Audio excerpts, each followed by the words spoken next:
మేడ్చల్ జిల్లా ఫిర్యాదిగూడ కార్పొరేషన్ పరిధిలో హైడ్రా కూల్చివేతలు కొనసాగుతున్నాయి. పర్వతాపూర్లో అక్రమ నిర్మాణాలను అధికారులు కూల్చివేస్తున్నారు. ఉదయం నుండి హైడ్రా కూల్చివేతలు కొనసాగుతూ ఉన్నాయి. శ్మశాన వాటికల్లో స్థలం కూడా కబ్జా అయినట్లు హైడ్రా గుర్తించింది. నిన్న మేడిపల్లిలో అక్రమ నిర్మాణాల కూల్చివేతలు కొనసాగాయి. నిన్న ఫిర్యాదిగూడ కార్పొరేషన్ పరిధిలో రంగనాథ్ పర్యటించారు. శ్మశాన వాటికలను హైడ్రా కమిషనర్ రంగనాథ్ పరిశీలించారు.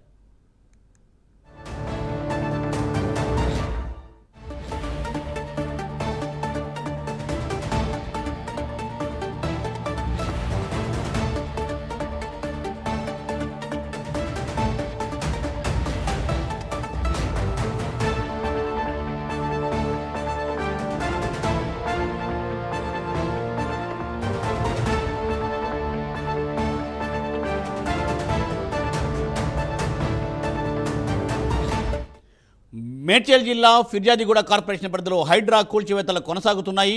పర్వతాపూర్లో అక్రమ నిర్మాణాలను అధికారులు కూల్చేస్తున్నారు. ఈ ఉదయం నుండి హైడ్రా కూల్చివేతలు కొనసాగుతున్నాయి. శ్మశాన వాటికల్లో స్థలం కూడా కబ్జా అయినట్లు హైడ్రా గుర్తించింది.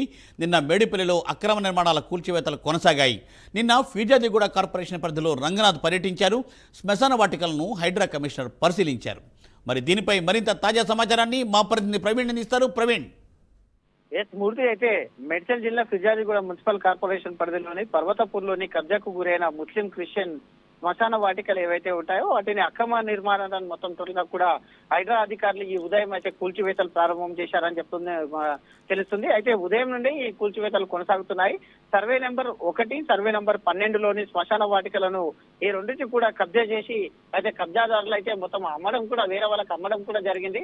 దీనిపైన ముస్లిం సోదరులు అక్కడ ఉన్నటువంటి క్రిస్టియన్ మతస్థులకు చెందిన కొంతమంది కలిసేసి అయితే ఈ యొక్క హైడ్రా కమిషనర్ కు కంప్లైంట్ చేయడం జరిగింది. హైడ్రా కమిషనర్ వాటిని పరిశీలించడం జరిగింది. పరిశీలించిన పిమ్మట అయితే నిన్న బుధవారం ఉదయం మేడిపల్లిలోని చేంజ్ స్కూల్ కూడా అక్రమ నిర్మాణాలను హైడ్రా అధికారులు అయితే అక్కడ కూల్చివేతలు చేయడం జరిగింది. నిన్న మధ్యాహ్నం బోడుపల్లి ఫిర్యాదిగూడ మున్సిపల్ కార్పొరేషన్ పరిధిలో కూడా హైడ్రా కమిషనర్ పర్యటించారు. పర్యటించిన నేపథ్యంలో మొత్తం టోటల్ గా ఈ అయితే దాని గురించిన మొత్తం సమాచారం సేకరించారు. సమాచారం సేకరించిన తర్వాత గత 2 ఏళ్లుగా కబ్జకు గురైన శ్మశాన వాటికను మొత్తం టోటల్ గా ఈ రోజు ఉదయం నుండే ఆ యొక్క జేసీబీలతో సాయంతో పూర్తి అక్రమ నిర్మాణాలు అన్నింటినీ కూడా తొలగిస్తూ వస్తున్నారు. హైడ్రా సాయంతో అక్రమ నిర్మాణాలు తొలగించినందుకు మొత్తం టోటల్ గా అక్కడ ఉన్నటువంటి ఎవరైతే అక్కడ ఉన్నటువంటి పబ్లిక్ ఉన్నారో అయితే శ్మశాన వాటికకు చెందినటువంటి వాళ్ళందరూ కూడా హర్షం వ్యక్తం చేస్తున్నారు. తెలుసు. Thank you Praveen. Thanks for update.